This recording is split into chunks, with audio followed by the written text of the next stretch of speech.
guys, I'm here with Ziggy Dan. He has a YouTube channel and he talks all about the Nub phenomenon.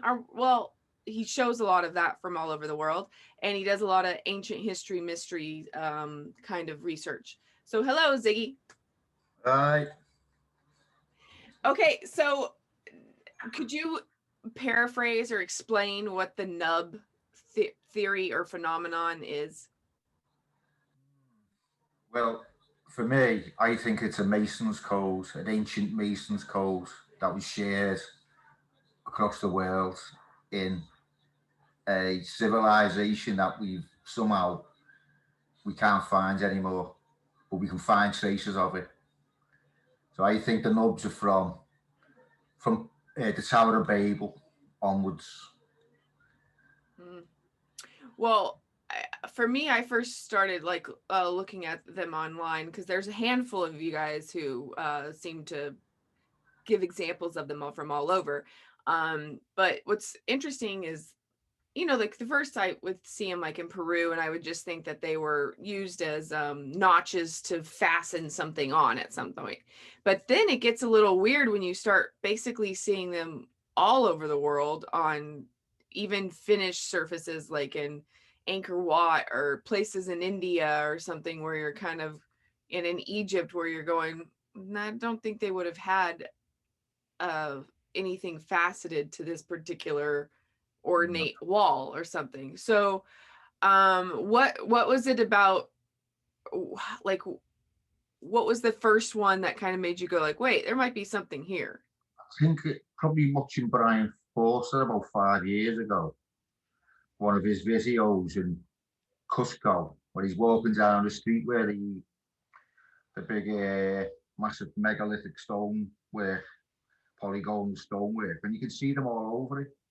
But no one was focusing on them, and I was wondering, what are they? What are these things that are sticking out? Surely there must be some reason for them. But I used to write in the comments sections and ask what they were, and you'd never get an answer. Or you got a vague, if someone mentioned them, they'd say they were for lifting, which was ridiculous because there's some blocks in the Coricancha which I could pick up myself easily and fit them, and they've got 3 nubs on, so they're ridiculous for lifting. They just wouldn't. It just doesn't work. It's just ridiculous. And then you'd have a 20-ton block with 1 nub on it, which you couldn't use for lifting. So they're just not for lifting. I don't know whether you're familiar with the Stone-Nub Language on Twitter. You must be by now. Yeah. So there's a group of people who think that it's like a kind of like a Morse code, or like it is a language in and of itself. The first thing I thought was Braille for giants. That's funny. That's and most people come up with the same idea. That's what they think of for. That's the first impression most people get, is that's an easy answer. The same with Morse code, which is only a dot and a dash. So you only need 2 symbols, and you can write the whole of Shakespeare with just 2, a dot and a dash. So you could easily make a language. It's not that difficult. But I've been studying how the Indian temples, how they're orientated, how they find a spot to start the temple. It's not just, they just don't pick a nice spot and say, this, we're going to put the temple here. There's all rituals first, and then there's orientations, and then they have a local star or a constellation that belongs to that temple. So we've seen on the walls of the temples, you see all these random, which could be a constellation on the side of the wall, which we just haven't worked out yet which one it is. But the other thing is, most of the Indian temples, you see them on the corners, round drains, certain statues will have them. So we think maybe when they're planning the structure out, setting the structure out. You've got to find the orientation. So you've got to order the blocks from someone. So they're going to come coded so you know where they're going to go. That's the way I think of it. It's got a code on, so they go, well, that's the northeast corner. When they bring it off the cart, when it's delivered to the site, that's the northeast corner. They plonk that down there, and then the next corner, and so on. Oh, that's kind of, so there would be kind of like construction keys, maybe. Yeah.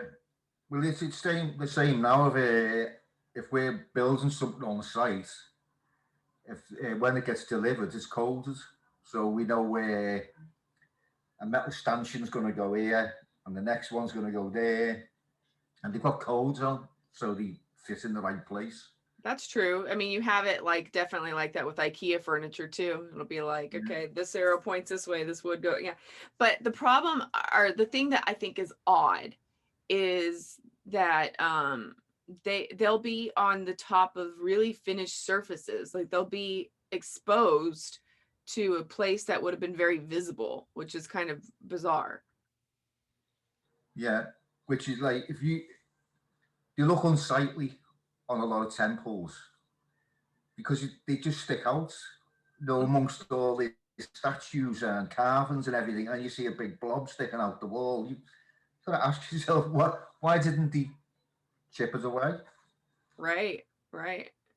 Yeah, Nice, I wonder that. The majority of the stones are nice and smooth, and yet you have all these random blobs for no reason at all. It's ridiculous that a mason wouldn't chip them away.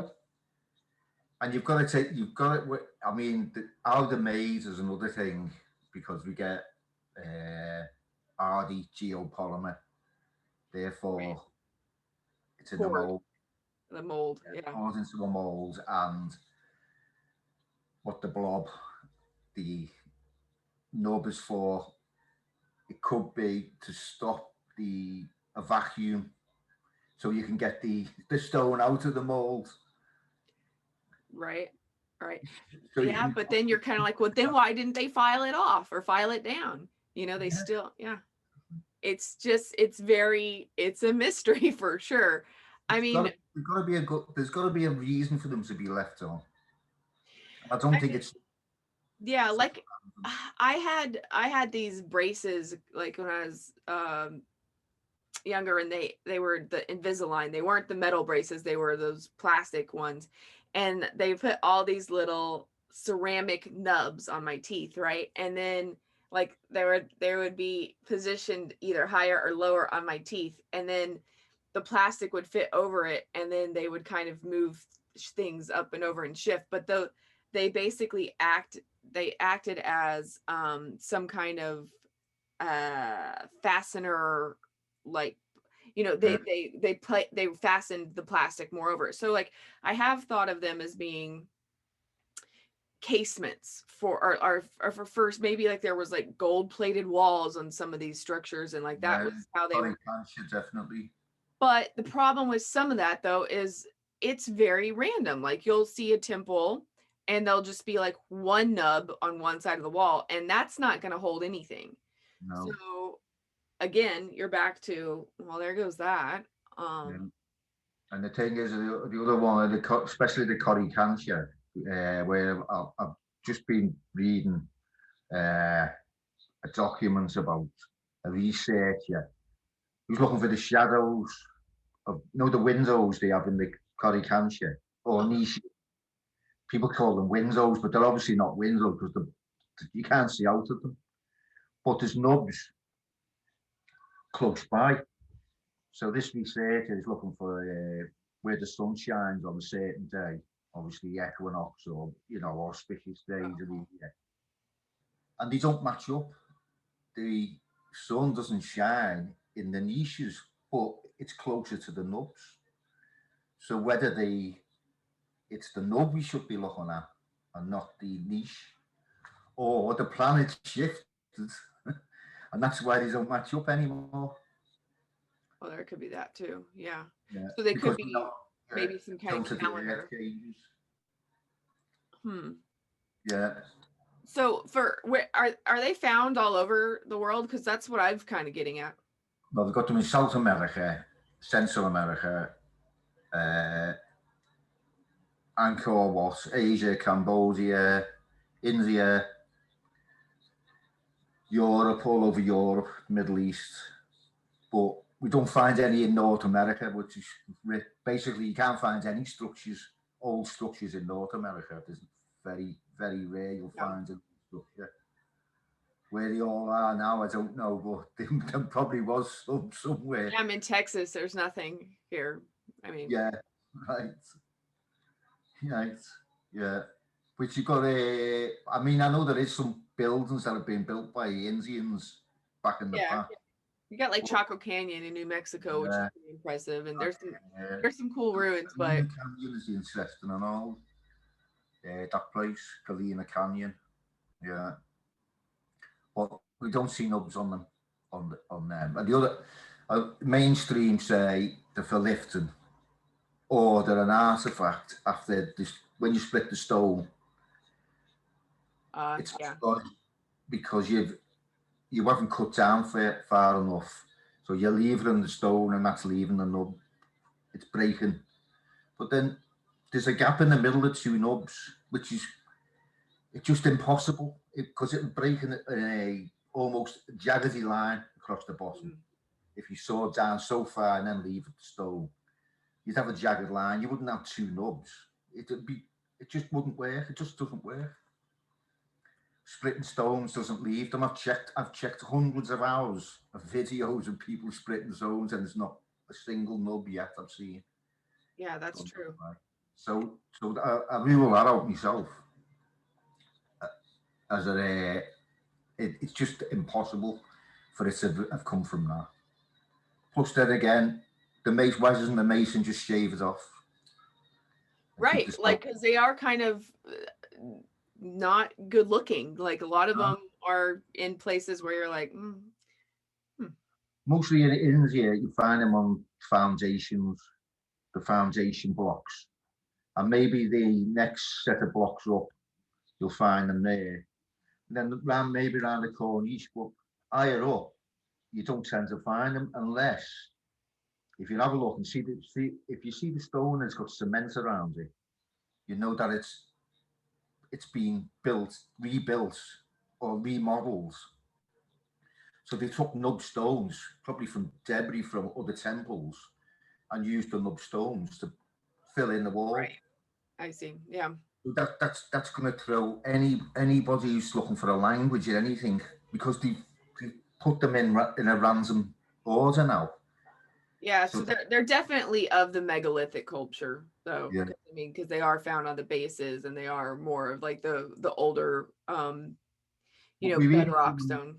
On dolmens, and they're not they're really stylized. They have to be carved. You just can't. Yeah. It's not a piece that's just being left on. Like for instance, like at Ollantaytambo in Peru, those are the first nubs I ever saw in person. And I remember I asked my tour guide, I was like, what are these for? What are these? And this was like before I was into any of this stuff. And he was like, for lifting, just like he's like, they would get underneath and lift it. And I'm going like, this thing's like bigger than a semi truck. Yeah, there's no way they were lifting this on a shoulder with that. But they were almost like there was a slope to those, like they were a sculpted piece. Yeah. The other thing is most of them, the base of them wouldn't hold a rope. The rope would just slide off. Right, yeah. You were saying they did for slings, putting slings on a thought of maybe they had wooden cradles and it fitted into a wooden cradle and the nubs rested on the cradle somehow. But that doesn't work because the back of the stone doesn't have them. So the other thing I thought about recently, because I saw I can't remember, it was somebody on Twitter had ones that had like the two nubs that were almost circular and they were kind of close to each other and they were on stones that were moved from buildings. They were I don't know if it was in like Pumapunku, or I can't remember the location of where it was. It may have even been in Turkey. And I was like, oh, it looks like battery. You know how batteries have those the nubs at the bottom of it? And I was like, maybe they were some sort of like piezoelectric, because they all have like Well, weird. I've done a video on that. Oh, you have? Okay, yeah. Because I thought to myself, I was like, well, maybe the rocks themselves like lit up or something, and there was some way to get some piezoelectric effect from this, and these were the charge Maybe points. maybe they were more sensitive back in the past. Yeah. The piezo electric effect. People could feel the vibes more. I don't know. Mhm. It's just Yeah. that we've lost that It could have been ability. for healing or done something. Yeah, there. I don't know. There's some function to them. Yeah. Well, the same the crystal content of the stone, which is why when it's on the video, our nubs electric. It was relying on the compression of all the stones above, pressing down on the base stones, which have the nubs on, which Oh, yeah. which charges them up. The That's a good. That's a good point, because piezoelectricity is from stress on the crystal. Uh, so that's actually a very good point. Yeah. Um. Ooh, I like that. But I don't know if there would be a way to. There's got to be a way to measure that if you go to a physical one. I mean, I don't know how many volts you get out of a piezoelectric effect. I've got no idea at all. But Yeah. combined, I mean, main chorus, pyramids, all the bottom base stones, they're covered in massive nubs, nearly all the way around the pyramids. Yeah. So the stones that would have And been, those are bigger nubs, right? Those are the ones that are kind of. yeah. So the stones that would have been above holding the pyramids, the casing stones above, would have been compressing the stones on the bottom. So whether there is some effect there, I don't know. Have you ever heard of the pyramids was described as having writing on the side? For some, they had writing on the side. Well, whether Yeah. that's the writing they're talking about, it was the nubs, which was the writing. Right. Could be the nub language too. So yeah, we have. Knew how to read it back then. So that was the writing that people were looking at. But there's another thing about the breaking the stones to leave a nub. There must be about 200,000 stones on show at Giza of the three pyramids, Mhm. and you can't see a single nub on any of the interior stones. None of them have a nub. You can't see any anywhere. So it obviously didn't come from breaking the rocks out, because they'd have them all over them, but none of them have any. So that's a mystery as well. It is. This is a. I think this mystery bothers me. I'm like, what were they? What's going on? Like and I'm with you. It's just not looked at, and it is something that's legitly needs some explaining. You know. Brian Forster's he's come out now and he says he wants a proper scientific investigation into what they are. He wants somebody to come up with anything apart from the lifting. Right. Because as I say, most of them are on the foundations in India. So you're probably pushing them into place. You don't need to lift them because they're already at the base. And they're really heavy in Peru too. They're all over Peru. So what about Europe? Are there any in Europe?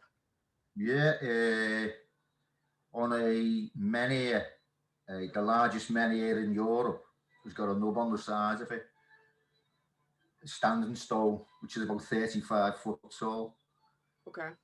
which I've done a video on to me list, me nub series. So where do you find the material for your YouTube channel? Because Mostly on Google Earth, Google Maps, any photographs I can find anywhere. I've noticed that like a lot of it'll be like on Google Maps, they'll have like the picture of the building, and you'll be able to find them there. Yeah. So it's like your videos are very short, and they tend to be um you just have music overplaying and then showing examples of these nubs. Yeah. And, And when I've watched enough of your videos that I'm kind of going like, whoa, wait, this is something. This is crazy. well, I've found two temples in India which are identical, apart from the scale of them. One's about 5 times larger. So I'm open to study them two and see if, because they're identical temples, but they're hundreds of miles apart, if it is a code, then it should be, if the orientation is the same, Mhm. then if it's the north corner, south corner, east corner, west corner, they should have the same configuration of nubs if it's a code. So I'm looking Work deeply on into that. the That's cool. That's cool. to get some time to have a good look at them. And if they are the same, then that can confirm that they have used the system. But as I said before, the temple builders in India have a really rigid system of what goes where. Um, Mhm. so many bricks have got to be used in a certain part. It's got to be perfectly right. And this is from the Rig Veda, I think. Now, I don't think they started building temples till about 2,000 years ago in India. They had dolmens and stuff, maybe Kaaba type structures, but the temples didn't start. I'm sure I read it about 2,000 years ago. But the architect, uh, he wasn't happy when they first had the plans for the temple. So he spent another 9 years studying the plans before he started building any temples when he was satisfied. So I wonder whether it was a code and they were trying to break the code, Mhm. and maybe they got it from the Greeks. When the Greeks invaded, they might have, because they were obviously using nub stones. So if the Indians didn't build their temples before the Greeks, then maybe they inherited the codes, but they didn't know it until they cracked the code, what it was, before they started building their temples. It's the same with the Greeks. They don't just stick a temple anywhere. It's got to be a certain orientation and things Yeah, like. maybe like they were saying that they could be on some ley lines, or there has Yeah, to be some significance to that exact location they do it in. Um, you know, uh, I've only the only I went to India once in 2018, and I didn't do a ton of stuff, but I went to this one town called Mahabalipuram, and they have this place. It's got this thing called like Krishna's Butterball, and it's got a bunch of other mega. It's an amazing archaeological site.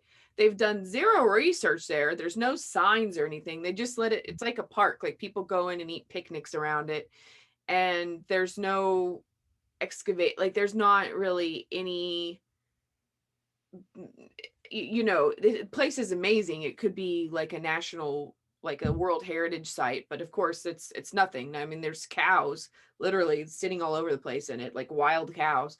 And I didn't notice at the time, I didn't notice nubs, but what I did notice, and I've seen this in like those pictures of those Japanese dolmens and stuff too, is um there would be like those rivets, like that, like they would almost like the scoops, like these weird scoop things that are reversed, taken out of the stone in weird places. At first I thought like, oh well, maybe that would have been where they would have put wood planks or something, but yeah, then it would be on the ground, almost like tiny little stairs too, that wouldn't make sense for stepping on. They'd be too small to step on.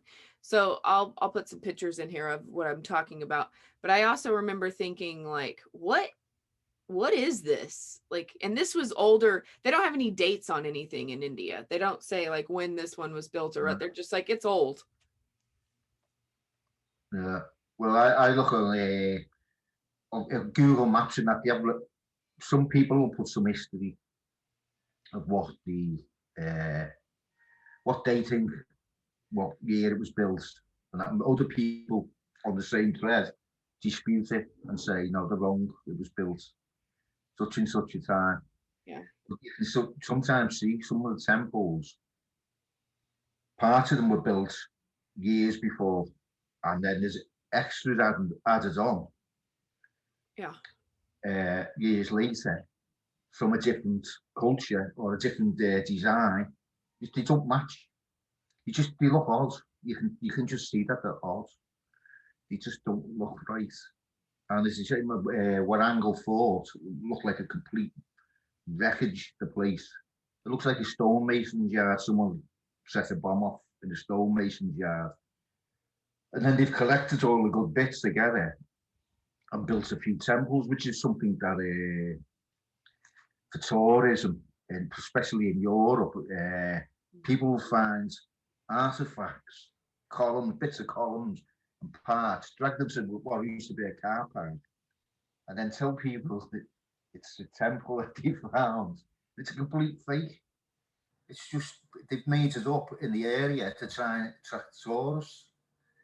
It's just it's a complete fake thing, like just with spare columns and bits of statues and stuff. There's no foundations to the under them or anything, so you can tell straight away that they've dragged them there to that site. So I've seen a few sites like that. Well, I even know, like, when I went to, like, at Stonehenge, the outer ring was taken in the 1700s to be used in buildings in London, like, and they would be like a point of pride to be like, oh, we have one of these blue, whatever. A lot of people have stolen parts from other temples and used in their own, because we can see when we're looking, when we really study nearly every stone on the site when we're looking for stuff. Scratch marks, chisel marks, how something's been cut. That's what the things we look for, all the tool marks we can find, because they all add up to part of the story that we can try and between us. I don't know how many of us are in the Nub Club now, but try and come up with something between us, like that couldn't go there. That looks like it's come from somewhere else. Right. Nah. So this is the like, if the Olean let's say Tambo, they're so complex, the stones, that they couldn't have been moved and reused somewhere else. Those ones that are on the upper level, there's like a gallery with the windows in it or the niches in it. The nubs there, they couldn't have been moved. It's true. That to me could be a Rosetta Stone if you can work out, because they've never been, they're intact. They can't have been shifted, because they're not square, they're all different complex shapes.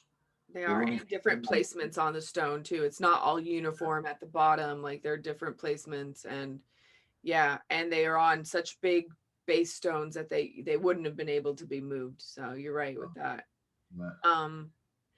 So do you think that, well, I mean, I think it, but like, do you think that they're the same culture that's responsible for all the nubs? Like there's some sort of. I think so, yeah. I mean,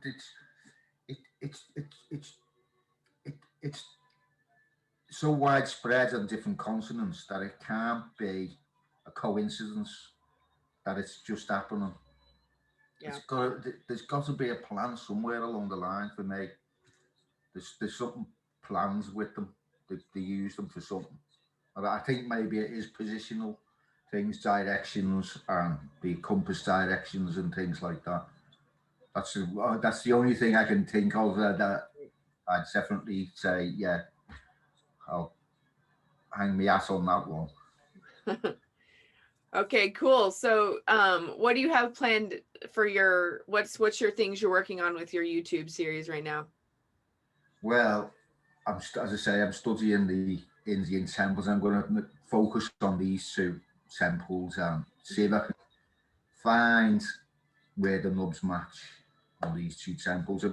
It could be there's a variable that I haven't considered, and it might be orientation, or because the temple has a different star system to the other temple, that could lead, they don't match. I need to find out why they don't match then. Right. If they're not in the right places. If they are in the right places, then I think, then you can say, well, they must have used the same template for both temples, and they've put the nub stones in the same places on both of them. Then it would have to be part of a plan. They couldn't be any dispute then. It's part of a plan. They're there for that reason. A Mason's code, something like that. Yeah, some kind of something. Yeah, we need to get like all the, I like the Nub Club. I like I like that name. That's what we should name them. We need to get everybody together in a panel discussion and be like, here's like, what do you guys think? Because it's a definitely it's history's mysteries. It's something for sure going on. Yeah. Yep. Yeah. That's what we're looking for. I mean, as I say, Brian Forces took an interest in them. CF apps, you must know. Mm-hmm. He's thinking of doing a video on them now because he's so intrigued by them. Matt Simpson's done one, but it was a brief overview of them. He didn't really go into much detail because he'll say himself he doesn't know what they are. He can't figure what it is. So there is a few people. We've got big YouTube channels, and Jimmy from Bright Insight. He's got about over 1 million subscribers, and he brought them up about a year ago, which got us a bit of fame, I suppose. Right. Got some attention. Because he's got that many subscribers, and the right over, and they were all interested. But it seems to, I don't know, it's died down. I mean, I still get the odd comments, like people find mine, and I get odd comments on ones that I put ages ago. Like, still people are coming to still watch them. So yeah, I'm going to stick at it for a bit longer until I can find out what they are. I mean, like, I don't know if we will get I mean, I have an EMF reader, but I'm like, I don't know how you can actually measure piezoelectricity. So I mean, I guess there would be some sort of electric charge coming off of it. So guess maybe in some sort of electromagnetic frequency reader would be the only thing I could think of. That, I don't know, like, I'm trying to think of other ways that you could get to study them. A big giant compilation of all of them at once, like kind of comparing, sizes, and like a big database would be handy of them. If there was like like the crop circle connector, there's like a website where it shows every crop circle of every year and like where they're at. We need that for nubs. Yeah, I think so. Yeah, some map. Well, we have put Andrew's put his catalogue out with every known nub that we've found so far in the last 2 years. So it's pretty extensive collection. Wait, who put that out? The catalogue of all the nubs from different countries, or all the nub structures in different countries. Still no explanation though. Apart from guesses. All right, Mr. Ziggy. So is there, Ziggy Dan, is there any, in conclusion, is there anything else that we haven't mentioned or haven't touched upon that we might want to get out there? Of course, there's underwater. Which obviously we'd like to see if we can find any. Then that would stretch it even further back in time. That's true. Some of the digs. Temples off the coast, which we know there is towns and cities off coastlines that have been lost. So underwater archaeology, maybe we might start seeing them under there. That would change a lot. That would push the timeline back really far. And but so far, the timeline is anyone's guess as to where they started. Yeah, the timelines. I mean, I think it's I mean, I could go out on a limb here, but I think it's like pre-deluge like culture or something. You know, it had to do something, or maybe not, but yeah, if you could find it underwater, that would be really interesting. I've wanted to get into that for a while with scuba diving and like go do the stuff around Cuba, or even some of the, you know, there's ruins in a lot of the lakes, like in Peru or even in Central America, all that. Temple off the coast of Malta, just off Valletta. They know it's there, and they took photographs. I mean, they're not very great photographs, but it's definitely there.